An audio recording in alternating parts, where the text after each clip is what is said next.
On est vendredi le 20, bienvenue en prenant votre café. La musique est de retour. J'ai découvert, pourquoi pas vous le dire.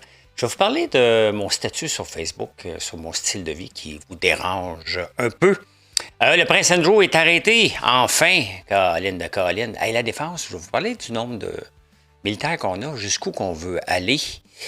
Zuckerberg devant un juge, un autre accident mortel sur la 50, les 100 jours de Soraya. Le fameux woke qui court après les entreprises, les politiciens ont donné leur avis. Philippe Schnob, l'ancien PDG de la STM, qui a fait tellement de bel job, il s'en va avec le PQ. Venez chez nous pour avoir des centres de données. On veut des centres de données, on va être riche. Venez chez nous, on va vous charger 3 fois plus cher. Le pétrole à 70$, le Nemaska lithium, on met encore de l'argent là-dedans. Thomson Reuters qui avait dégringolé redescend, mais Moody's remonte. Figma, la star de l'AI qui avait parti en fou, ben, on va aller voir ce que ça donne. Et est-ce que c'est une bonne idée de prendre votre CELI, app, votre REER pour acheter une maison? Peut-être à Québec, et le reste de la place, pas sûr. Le tableau L'origine du monde. On va parler de tout ça, mais on passe ça tout de suite.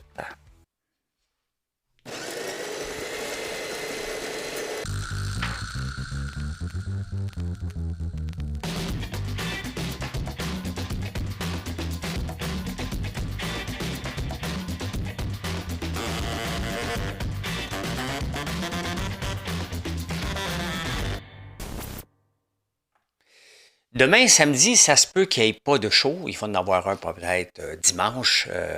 C'est que je suis en conférence au Château Montebello. Je donne une conférence et j'ai pas le temps et j'ai pas l'équipement pour enregistrer. Donc, ça va être retardé d'une journée si vous me cherchez chaque matin. Merci. Si vous appréciez ce que je fais, un petit like, ça va faire plaisir. Et j'ai écrit un statut sur mon style de vie sur Facebook. C'est pas un style inventé. C'est pas une histoire inventée. C'est mon horaire typique. Je me relis puis je m'épuise. Moi aussi, je suis épuisant. J'ai toujours été reconnu pour être épuisant pour à peu près tout le monde. Puis moi aussi, des fois, je m'épuise. Je suis heureux là-dedans. Les gens qui me disent, t'es pas heureux, fais-toi faire un plan par une nutritionniste parce que la façon que je mange mes fibres, je mange mes protéines. J'ai pas besoin d'un nutritionniste, j'ai pas besoin d'un entraîneur dans mon gym. J'ai tout ce qu'il faut. Je travaille beaucoup avec l'intelligence artificielle, autant pour mon alimentation que pour mon entraînement. Et je ne me vante pas de ne pas dormir. C'est comme ça. Peut-être si je n'avais pas de situation anxiogène comme être en affaires. J'ai passé ma vie à vouloir être en affaires ou être en affaires. Donc, et j'ai toujours été un anxieux. Je suis un anxieux. Je n'ai jamais dormi beaucoup. Est-ce que j'aimerais ça dormir des 8 heures par jour? Ben oui. Est-ce que je suis fonctionnel avec 6 heures de sommeil, 4h30 de sommeil? Ben oui. Est-ce que j'aime ça dormir 4h30, mettons, finir les débatteurs à minuit puis aller nager le lendemain matin? Je suis pas toujours fonctionnel. C'est bien évident. Ça dépend si je suis capable de faire une sieste dans l'après-midi puis je me force à faire des siestes. Le but n'est pas de vous donner un exemple, bon ou mauvais. C'est que vous me suivez tous les jours puis j'ai décidé de vous écrire. Ça ressemble à quoi une journée typique? Parce qu'il y a des fois des gens qui aimeraient ça venir me suivre pendant une journée.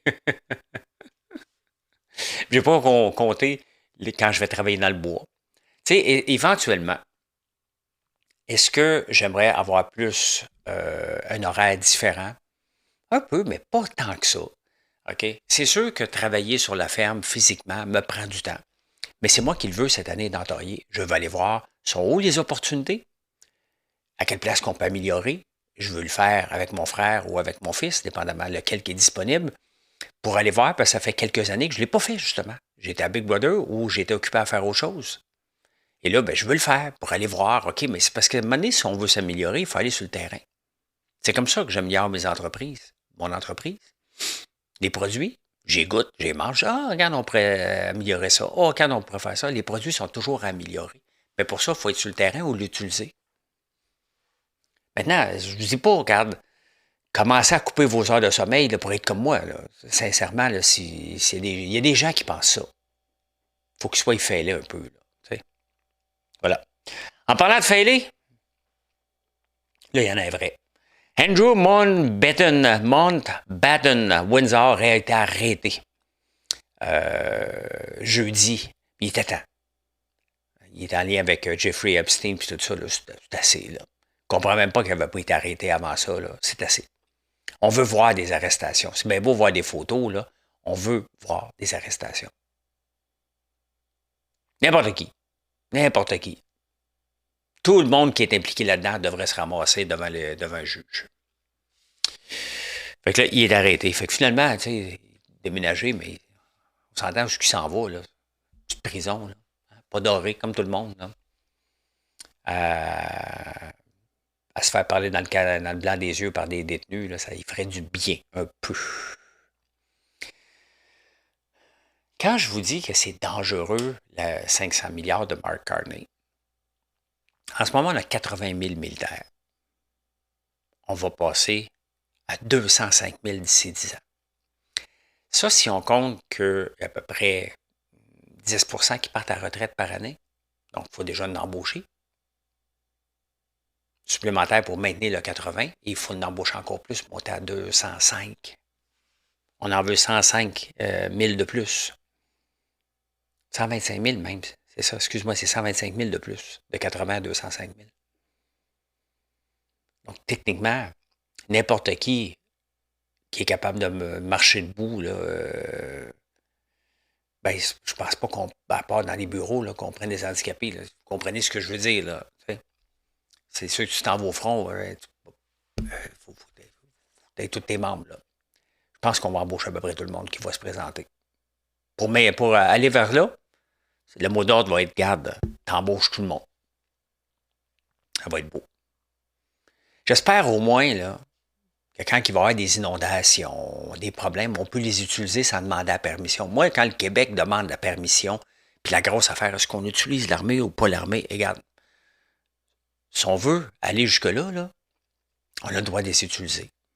Tout le temps quand on veut. Et c'est pas une demande, là. Et regarde, on a besoin de l'armée, parfait. Je les envoie. Il n'y a pas de facture, on paye déjà. Pas pour faire venir l'armée mettre des sacs. Oui, on va y faire venir. C'est à nous. On va aller là, on met 500 milliards, on peut-tu l'utiliser nous autres aussi?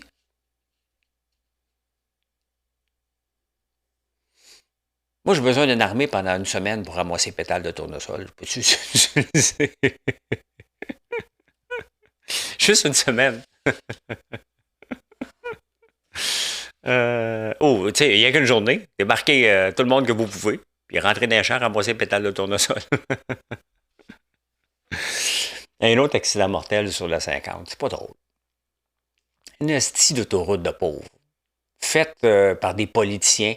T'as vu ton autoroute? Elle m'a donné ton autoroute. Hein, tu l'as ton autoroute. Qu'est-ce que tu veux de plus maintenant? C'est ça que ça donne des politiciens qui font des promesses électorales. C'est une autoroute qui se rencontre. Hein? Il y a encore eu, là, cette fois-là, c'est 7 personnes dans un autobus, dans une petite vanne, là, qui ont fait un face-à-face. On est rendu depuis, en 10 ans, il y a eu 30 décès et 6 000 accidents. Ça va prendre quoi? C'est un peu comme à Rouyn-Noranda avec Glencore qui pollue, la fonderie Horn. C'est pas grave, c'est juste 3 sur 100 000 qui décèdent. Comme là, c'est 30 000 sur... il y a 7 000 personnes qui voyagent par jour. Là. Donc, quand tu calcules, c'est à peu près le même taux. C'est pas grave. C'est pas grave. Mais pourquoi faire des affaires? C'est juste ça. Ça tombe dans les statistiques. Non, c'est souvent ton frère, ta soeur, ton fils, ton ami. Tout ça parce qu'on a fait une autoroute de pauvres. Puis on leur fera pas, on n'a pas de maudite scène. Mark Zuckerberg de Meta va aller devant le juge en Californie, mais il a déjà été. Il y a une femme de 20 ans qui les amène en cours, Google et Meta, disant que les réseaux sociaux l'ont rendu addict. Elle avait 6 ans quand elle n'était pas capable de se décrocher de YouTube et de Facebook. À 11 ans, elle passait toutes ses journées sur ces deux réseaux-là. Écouter des vidéos. Parce que c'est la faute à Meta. Je vais juste vous redire son âge. Là. 6 ans et 11 ans. Oui, parents. L'autorité parentale est où? Si on poursuit Facebook et Google par rapport à ça, on peut-tu poursuivre les parents? Est-ce qu'on devrait poursuivre tous les casinos qui nous rendent addicts? L'alcool qui nous rend accro? On peut-tu nommer toutes les addictions possibles? Est-ce que c'est la faute à Meta et à Google de rendre leurs produits attrayants? C'est un produit, là. Il faut qu'ils le rendent attrayant. Il faut que les gens passent du temps là-dessus. Ils ont des pubs à vendre. Est-ce quelqu'un qui est surpris de ça? Avant ça, il y avait les postes de télévision. Est-ce que les gens passaient tout leur temps? Est-ce que les postes de télévision, les gens qui écoutaient la télévision 14 heures par jour, est-ce qu'ils ont poursuivi? C'est à un moment donné. C'est parce qu'on a la poursuite facile. J'en ai une couple d'autres. Là. T'sais. À un moment donné, il y a une autorité parentale. Puis il a laissé aller, puis il a dit, ben c'est ça. Mais de la poursuivre parce que t'es devenu accro là, à 6 ans puis 11 ans. Ton père avait encore l'autorité de t'enlever le téléphone des mains. Là. Les caribous sont en danger. On entend parler de ça à tous les journaux. Le Devoir parle des caribous presque de façon constante.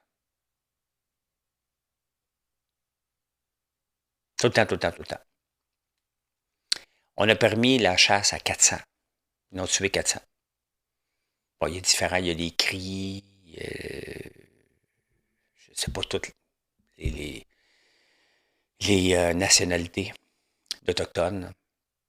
Mais ceux qui ont tué, ce sont des Inuits. Le problème, c'est que les Inuits n'ont pas signé le traité. Parce que lorsqu'on a signé le traité qui est en danger, donc ils sont en danger, on ne peut pas y toucher, ils sont en danger, sauf pour leur droit ancestral, les Autochtones ont le droit d'en tuer autant qu'ils veulent. Mais ils sont en danger d'extinction, mais c'est pas grave. Eux ont le droit.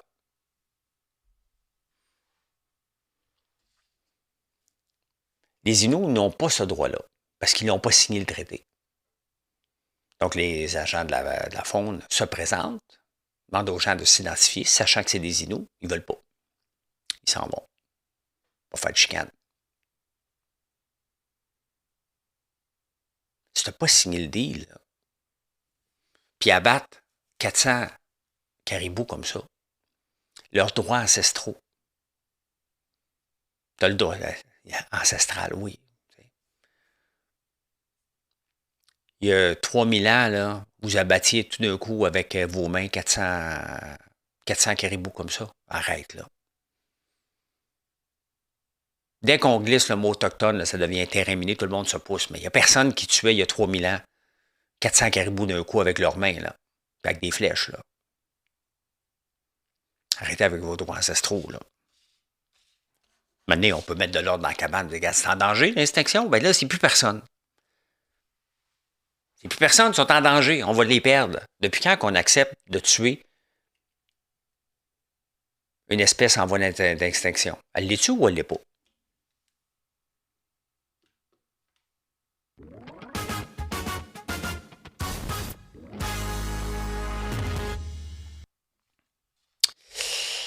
Ça fait 100 jours que Soraya est au pouvoir. Elle se donne une note de 8 sur 10.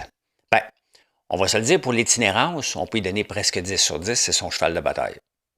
Mettons, on lui donne 9. Les rues glacées de Montréal, parce qu'à un moment donné, il faut couper des coups, donc là, les routes sont pas mal glacées. On va lui donner un 4. Sur son administration, mettre de l'ordre dans la cabane, ben, elle vient de congédier, elle vient de couper 250 postes vacants. Donc, on va se calmer. Pour son vrai bilan, il va falloir attendre. Tu sais, 100 jours, ça ne vaut rien. Là. Il va falloir voir. On voit que Claude Pinard, le numéro 2 de la ville, il me semble que c'est ça. Oui. Semble être la personne qui gère derrière tout ça, là, puis il semble bien gérer ça. Mais il va falloir voir sur sa gestion. Comment elle va tenir tête au col bleu? Parce qu'elle est arrivée, la STM, elle leur a donné ce qu'il voulait. Là. Donc, ça n'a pas été un grand geste. Là. Quand tu donnes ce qu'ils veulent là, à des syndicats, là, on va voir sa négociation avec l'école bleue, ça a une colonne vertébrale. Mais mettons, là, on va être honnête, là, elle a déjà mis Valérie Plante dans sa petite poche. Là. Au point de vue construction, elle n'a jamais parlé de réduire encore le délai de 541 jours qui est encore là. Hein. Ça, on va lui donner zéro. Un gros zéro.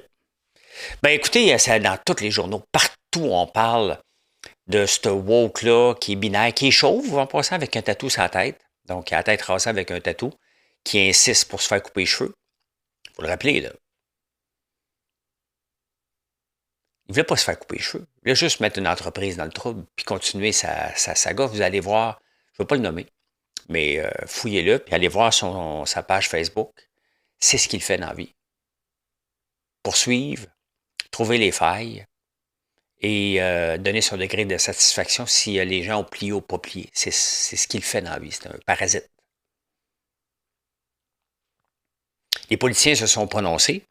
Bernard a dit, Éric, il dit, le wokisme va trop loin. Ils ont raison. Ils ont raison. Il n'y a quand même pas une loi qui a forcé les entreprises à, autant comme la loi de la langue française ou quoi que ce soit, qui a forcé les entreprises à l'inclure X partout maintenant. D'ailleurs, le IEL est sauté des textes du gouvernement. Et aux États-Unis, ben, il n'y a pas de passeport X. Il y a un monsieur ou une madame. Après ça, ça vous appartient, mais biologiquement, vous êtes un ou l'autre.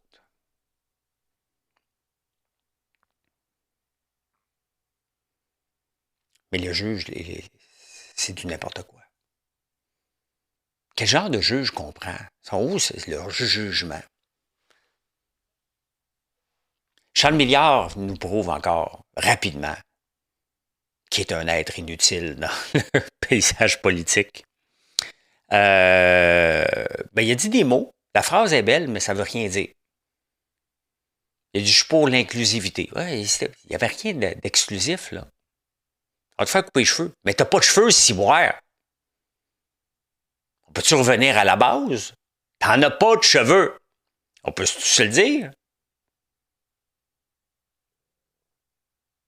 Y a-tu quelqu'un qui est capable de remarquer que cette personne-là a un tatou sur la tête?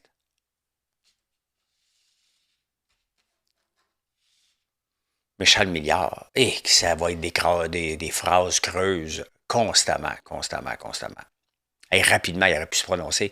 C'est ça que j'aime de Bernard, même s'il m'a bloqué sur X. Il m'a bloqué. Il a dit se mouille. Éric Duhem se mouille. Les autres, ça marche sur des œufs. Mais non, es-tu d'accord ou pas d'accord? Tu es capable de remarquer que cette personne-là n'a pas de cheveux sur la tête? Que c'est son modus operandi d'écœurer les gens? Philippe Schnob, ancien journaliste, qui s'était présenté sous Coderre, il n'avait pas été élu comme conseiller. Coderre, pour y faire plaisir, les dynamis, c'est vraiment comme ça que Coderre fonctionne. Donc, il l'a nommé à tête de la STM, jusqu'en 2013, il était là. Ce qui a fait quelque chose de bon. Il se vante, qui était là de 2007 à 2013, je pense. Est-ce que Philippe Schnob a vraiment fait quelque chose de spectaculaire à la STM? Soyons sérieux. Paul Saint-Pierre Plamondon le présente comme le gars, par excellence. Paul Saint-Pierre sait comment se maintenir dans l'actualité. Hein. Il nomme tout le temps des gens. Il n'y a pas de campagne électorale encore. Là. Il y a la fille des Nations Unies là, qui s'en vient faire la séparation parce qu'elle n'a pas vécu au Québec depuis 14 ans. Là, c'est Philippe Schnob qui a mis la STM dans la marde royalement. Les autobus électriques, le garage électrique, le garage 1 milliard, c'est tout lui, là.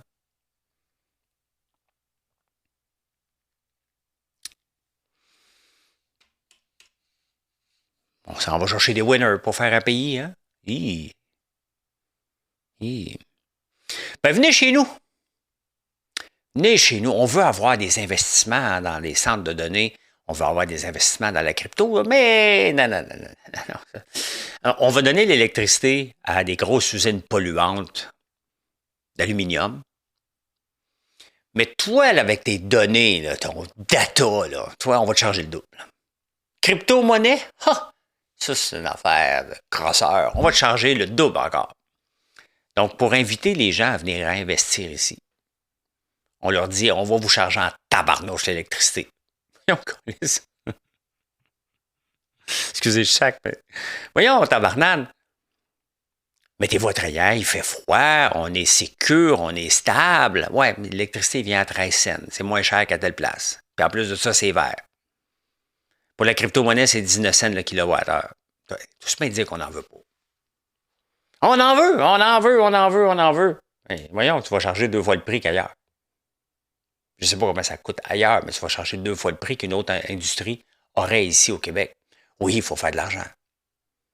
Vous voyez comment c'est présenté, marketing-wise, là. C'est juste de la merde. Tu vantes ce que tu as offert. Eux autres, ils vantent leur prix. Nous, on va vous charger 2 fois plus cher.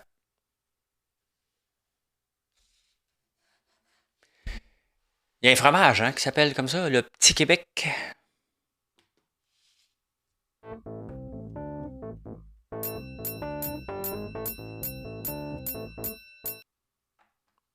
Demandez-vous pas pourquoi, des fois. Le pétrole, je vous parle du cacao, je vous parle de toutes sortes d'affaires, mais qu'est-ce qu'on met dans notre char tous les jours? Du gaz. Ouais, tu mets encore du gaz dans ton char, toi? Pas, oui, je mets encore du gaz dans mon char. Il n'y a rien de bon.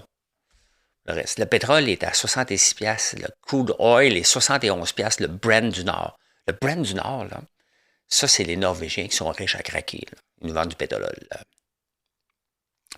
Au reste de la planète. Donc, il remonte à son plus haut niveau depuis. Il y avait eu un creux au 18 décembre à 58. Et là, il remonte. Pourquoi qu'il remonte, le pétrole?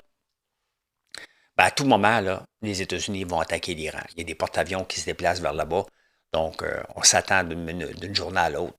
On s'attend, comme si je faisais partie de la solution. La décision. On s'attend que l'Iran va se faire attaquer par les États-Unis. Je ne sais pas si on y va, nous autres, avec nos 80 000 soldats. Pendant que je suis là, on va aller voir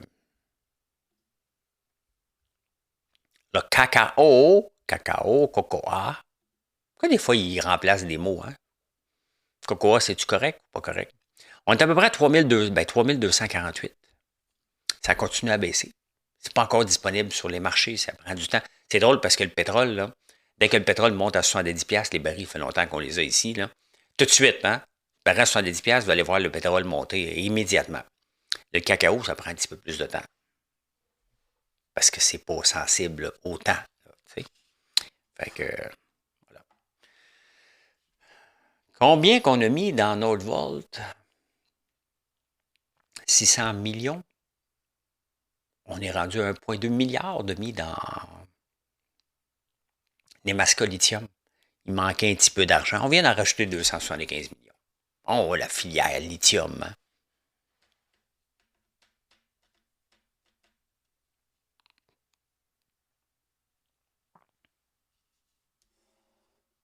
C'est le dernier, là.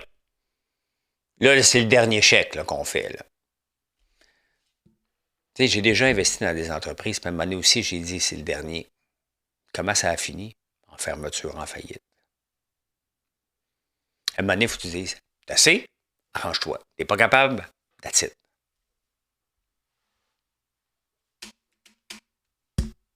C'est le dernier, là. On est les politiciens qu'on mérite. Hey, on va aller voir ceux qui peuvent voir le graphique. C'est le graphique de Fig. Figma. Figma est une star de l'intelligence artificielle qui sont arrivés en bourse le 31 juillet. 31 juillet à 86$. Ils ont monté à 140$. Et là, ils ont dégringolé comme toutes les initial public offering dans un nouveau marché. Ici, c'est l'intelligence artificielle. Et là, on va revenir sur un mois. Il avait descendu aussi. Puis là, il remonte parce qu'ils ont des résultats financiers. Donc là, il est plus 12%, 4% de journée, 12% hier. Donc, l'amour pour l'intelligence artificielle revient. Donc, ils ont des revenus. La beauté, c'est qu'ils ont des revenus. On est loin du 140, là. Les gens qui l'achetaient à 140 pensaient que ça s'en allait. Il reste que c'est une start-up qui n'a pas beaucoup de revenus, qui vaut 12 milliards. Jamais l'oublier quand même. Jamais l'oublier. Hey, Thomson Reuters. les nouvelles Reuters. Je vais souvent sur le site de Reuters regarder la croissance, presque infinie. Au mois de juillet, ça vaut 214$. Et ça montait presque tout le temps. Ils sont en bourse depuis 2002. Partie de 33, monté à 220, une belle courbe. Et là, arrive l'intelligence artificielle, quelques mauvais résultats et la peur de dire « Oh my God, t'es même trop évalué ». C'est Reuters, là. De 220 à la dégringolade totale. Pourquoi j'en parle? Parce que je viens de remarquer que j'en ai dans mon portefeuille. Tu sais, j'ai des bons coups dans mon portefeuille. C'est pas moi qui le gère. Hein? Ils ont des bons coups. Puis ils ont aussi, même les gestionnaires de portefeuille ne sont pas à l'abri de OK, l'intelligence artificielle, OK, c'est surévalué. La peur, la crainte, l'incertitude, les émotions, parce que là, c'était une façon émotive de descendre de 211 à autant. Là. Regardez, ils ont pris 3% hier, avant-hier, un autre 2%, et c'est moins pire qu'on pensait. Et surtout, c'est dans l'optique de Moody's. Moody's aussi, tout le monde connaît à peu près Moody's, l'agence de cotation. Ben regardez, elle aussi, ça tombe. Ça avait déjà tombé un peu. Au mois d'avril, ben oui, dans la folie. Pendant que j'étais à Big Brother, puis que Trump faisait des niaiseries, encore plus qu'aujourd'hui, imaginez-vous, comme si c'était possible. C'était 542 et ça tombe à 400. Donc 150$ rapidement, là. Et là, finalement, il rapporte des chiffres, là, deux fois plus de profit que prévu. Fait que l'action remonte de beaucoup. Elle a pris 7% dans une journée. Donc, vous voyez comment les gens sont émotifs, comment les gens ont peur, comment ils ont peur de l'intelligence artificielle qui prenne toute la place. C'est vrai que l'intelligence artificielle, vous voyez que tous les soubresauts à la bourse est souvent créé par une surconfiance et l'intelligence artificielle. Donc, si vous travaillez pour une entreprise et que vous pensez que l'intelligence artificielle ne viendra pas vous impacter à un moment donné, peu importe le type d'entreprise, vous rêvez en couleur ou vous allez disparaître. Si vous avez, oh, moi, dans mon entreprise, il n'y en a pas d'intelligence artificielle, des affaires de robots, là. Hey, combien vaut François Lambert? Gars, il s'est trompé. Hein? Vous allez vous faire prendre. Que ce soit pour l'élaboration de vos recettes, l'amélioration de vos recettes, apprendre à connaître. Regardez, il y a quelqu'un qui m'a envoyé la maison Jacinthe fait taper ses doigts par Santé Canada pour un produit qu'elle a mis dans une affaire d'avoir une bonne haleine qu'elle n'avait pas le droit de mettre. Est-ce que si elle l'avait utilisé dans l'intelligence artificielle, puis elle avait demandé à Santé à sa recette, moi, ce que je fais dans mes recettes, c'est ce que je fais là, tout le temps. Là. Que ce soit alimentaire ou pour les cosmétiques, je dis, ben, est-ce que je suis en règle avec les règles de Santé Canada? Quel est le pourcentage qu'on peut mettre? Et voilà. On a dit savon, on a l'acide kojique, on n'a pas le droit d'en mettre plus qu'1%. C'est réglé. J'en mets pas plus qu'1%. Il faut respecter les règles. Il y a des raisons pourquoi faire qu'il y a des règles. Ça, c'est grâce à l'intelligence artificielle que je peux faire ça.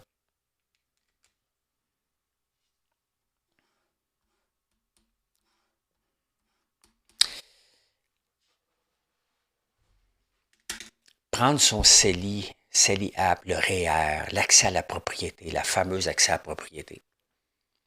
En 2022, la maison moyenne au Canada valait 816 000. En ce moment, la maison moyenne au Canada, même si on parle d'accès à la propriété qui est difficile en ce moment, est 673 000. Le prix des maisons a baissé. Peut-être pas à Montréal, dans certaines places. Québec, plus 14%. Mais on le sait ici, c'est parce qu'on est gauchiste, communiste. On a réduit l'accès à la propriété en n'émettant pas de permis. On a un maire gauchiste extrême à Québec. On avait ça à Montréal. Donc, les deux grands centres, on a réduit au maximum ceux qui pouvaient construire. Ça a donné une pénurie. On a une pénurie de logements. Il n'y en a pas dans le reste du Canada. De moins en moins. Donc, c'est pour ça que les prix ont diminué. Personne ne veut que sa maison diminue, mais c'est un fait. Donc, on a demandé aux gens, prends ton REER, ton fonds de pension. Achète-toi une maison avec ça. Donc, imaginez-vous le cas. Tu achètes une maison à 816 000 en 2022. Elle en vaut 673 000 aujourd'hui. Tu as perdu 17 de ton CELI, de ton fonds de pension. Pendant ce temps-là, tu as retiré tes placements. Il n'existe plus, là. Mettons que tu étais dans un indiciel de S&P 500, ça a pris 50 depuis 2022. On ne touche pas à notre fonds de pension. Restez en appartement le plus longtemps possible. L'accès à la propriété, c'est de faire rêver les gens et leur faire perdre de l'argent. Tu laissais ça dans ton REA, tu as plus 50 de valeur. Si tu avais 100 000, tu aurais eu 200 000 aujourd'hui. On t'a fait rêver d'acheter une maison. Ta maison est partie de 816 000 à 673 000.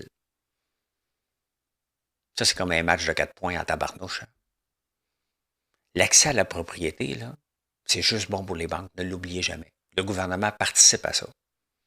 Vous n'êtes pas obligé si vous n'avez pas les moyens.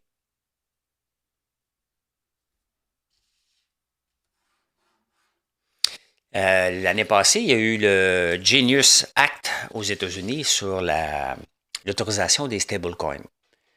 Parce que la crypto-monnaie fait partie de nos vies financières et elle va en faire partie. Donc, bientôt, on va pouvoir échanger, si ce n'est pas déjà le fait, le cas avec de la crypto-monnaie en stablecoin. Donc, c'est basé sur le dollar canadien, américain, peu importe. Une monnaie virtuelle. Depuis ce temps-là, le Bitcoin a tombé de 40 parce qu'on pense que le Bitcoin va être la monnaie d'échange à un moment donné. Et si ce n'était pas le cas? C'est pour ça qu'il faut toujours être prudent, là. Stablecoin, depuis ce temps-là, ça a descendu de 40 là, les puristes vont dire « Ouais, mais c'est ça, le Bitcoin, ça monte, ça descend. Il faut être prêt à vivre avec le stress. Tu n'es pas capable. Fais pas ça, là. » J'aime ça quand je prends des voix.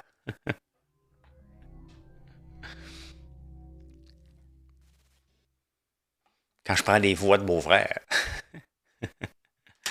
Je ne le montrerai pas ici, parce que je ne vais pas être censuré, mais le tableau L'origine du monde sort de la France pour une rare fois pour aller être en Autriche en exposition. Moi, l'art, des fois, là. L'origine du monde, vous savez, c'est quoi? C'est une madame nue avec un bon tapis. L'origine du monde. Ça part de là. Ça a sorti de là le premier bébé.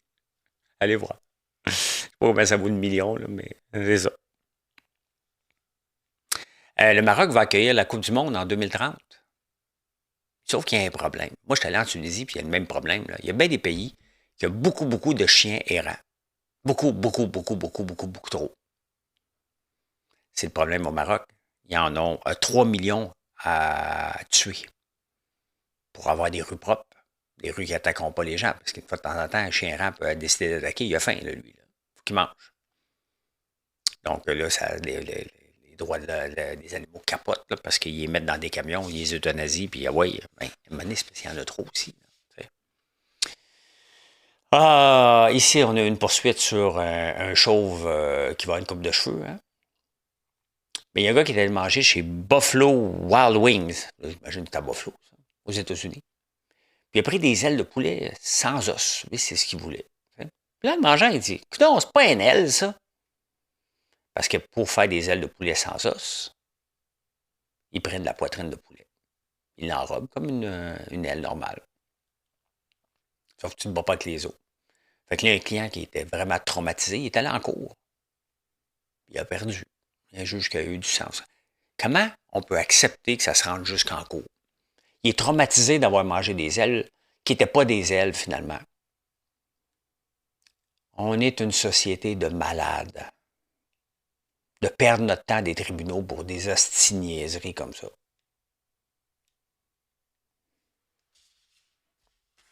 Il était traumatisé parce qu'il pensait manger une aile. Finalement, c'était une poitrine de poulet, puis il a été trompé.